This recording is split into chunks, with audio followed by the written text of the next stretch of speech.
Mpungose ukuthi aphume ku top 10 yokhozi azikhiphe yena.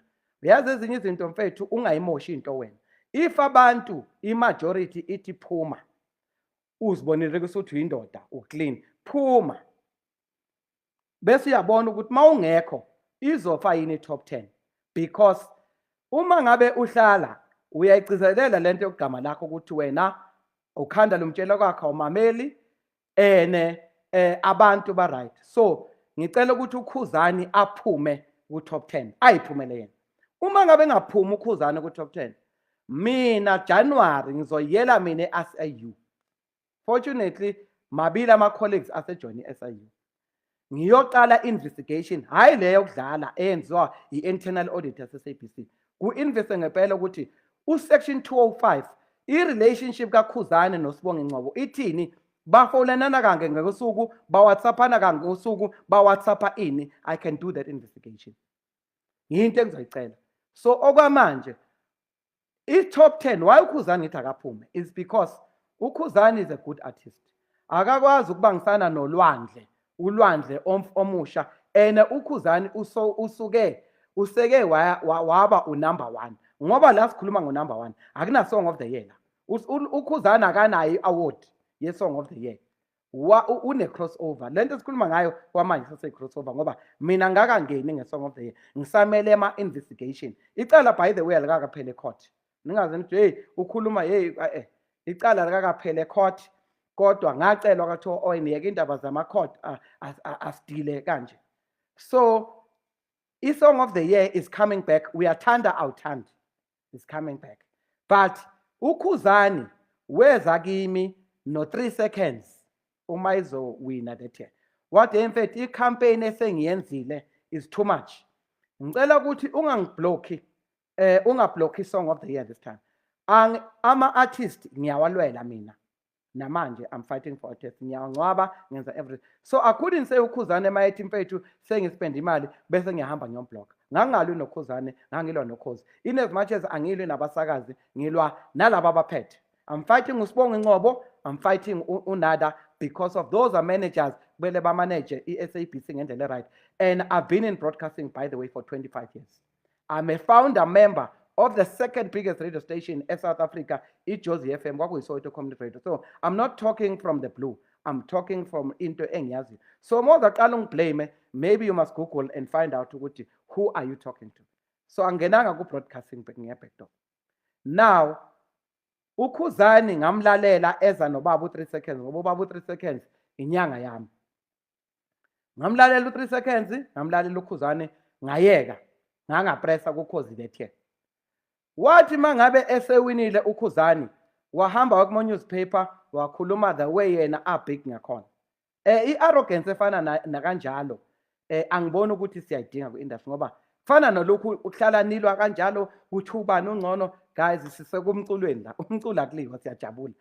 Ukuthi ubig iphothi la kangena siyabonga kuhle lokho ilokho sikufunayo. Mara lokho ukuthi nibhikelana noma uKhuzani noma ngabe uhashela imhlophe noma ngabe umthande noma angi-encourage lokho. So Khuzani unama allegations ukuthi uyathenga. Musu ukuphusha inkani lo ephushayo ukuthi abantu banomona or bayenzani. Zip wena phuma. Kodwa mongaphumi njengoba ngisho ukuthi uzowina, sizoshaya i-thorough investigation, size investigate nama compilers okuyiwona acompile top 10. Kufuneka everything. Yiyo ke into ezalamula ngoba bakhona abantu njengoba ngikhulu ba believe ukuthi hayi owena unamanga. You understand? Hayi owena njani. So kuzomela ukuthi uKhozi lithathe isinyathelo sokuthi siyamsuspenda uKhuzani ku top 12. Ngoba Khuzani uma ngabe uwina mfowethu akusho ukuthi uwine ngoba uvotela abantu. Ngeke uyivotele 250,000 times bese uthi uyiwina. Why kwenzakala kanje is because of uSibongi ufuna ukuntshontsha imali nabangani bakhe. If vote was supposed to be only 20 votes per SMS. 20. Kusho ukuthi uma unenamba yakho uvota ka20 kuphela nge-SMS ngenamba eyodwa. Hayi ukuthi kuvote kuze kufike uJesus Christ. No. Lento yiyenza ukuthi kube nje umuntu ayevotele for 400,000 times bese ethi uyiwina. So uma ngicala lento i-idea wise ukuthi mabevota abantu nga-20 per SMS, lokho kuzokwenza ukuthi kuvulele nabanye abantu abaningi ukuthi babe ne-voice, because of akwazi ukuthi kukhuluma umuntu oyi-1 bese kuthiwa abanye abantu must buy into it. No, we are democratic. Uma ngabe uthi ulimit ama-votes to 20, abanye nabanye bazokhululeka ukuthi bajabule ukuthi nabo hayi nama ngivota ivoti lami lizozwakala. From there bese uyaba-reward abantu, urafole, ushafule, owinayo athole imoto and all. That's what I had done. Leyo ukuthi umuntu avote 100,000 times A1 bese tuwinile angiyazi mina, ngoba ngifuna kuvote abantu hayi umuntu A1. It must be many people voting. So izinto engixoshelwe zona okhosini yizo lezo, ngoba bengafuni ukutshontsha imali mina yama-artist. Bengifuna ukuthi si-decide ngempela ukuthi oyi-31 ubani umuntu oyinqaba. For an example, uBig Zulu is the best artist we have right now.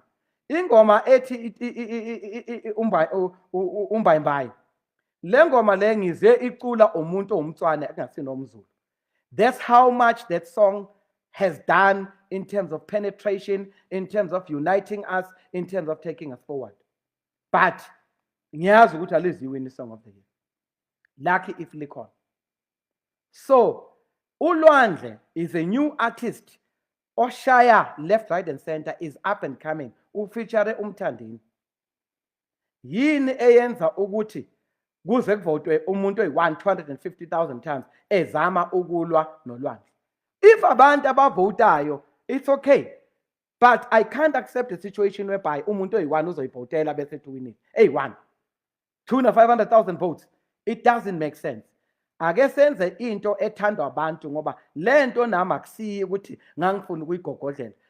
Ngangifuna ukunikeza i-voice to many people ukuthi abadecide, ngoba badecide ngeimali zabo mabe streamer or bethenga physical CDs or whatever. Bakushintsha-ke labo abanenhloso yokutshontsha imali. It was not a money making scheme la. I had sponsors Zekia bezinginike imali zinginike imoto. Manje khosini they can't negotiate even one car. Selo ngahamba bakakhipha imoto because uSibongi umsebenzi wakhe is to go and negotiate alethe imali noma imoto, akakwazi ukwenza lokho. Ngeke futhi akwenze. Even next year I can bet ngeke ayithole imoto zephusha. Then let me go to ku situation yokuthi ke Khuzani noma ngangithuka noma ngenzani is okay. Ngicela mfowethu ukuthi ube fair. Yeka ukuzivotela abantu abavote, number 1. Number 2, ngicela ukuthi ngoba une allegation phuma ngiyayivalela. Ngiye ku Standard Bank. Standard Bank lesikhuluma ngaso. I-Standard Bank sivumile ukuthi sadlala ngerandi. Safixa irandi. So i-Standard Bank asikho credible njengoba sikhuluma. Sizomela ugovernment yebo, kodwa ngoba sivumile ukuthi saganga. So ayikho mina into engizoyimela ngilalele ikhulunywa i-Standard Bank bese ngiyayibelieve. In an actual fact, i-Standard Bank is not supposed to be even sponsoring izinto zokhozi or anything ze-SABC or anything for that matter.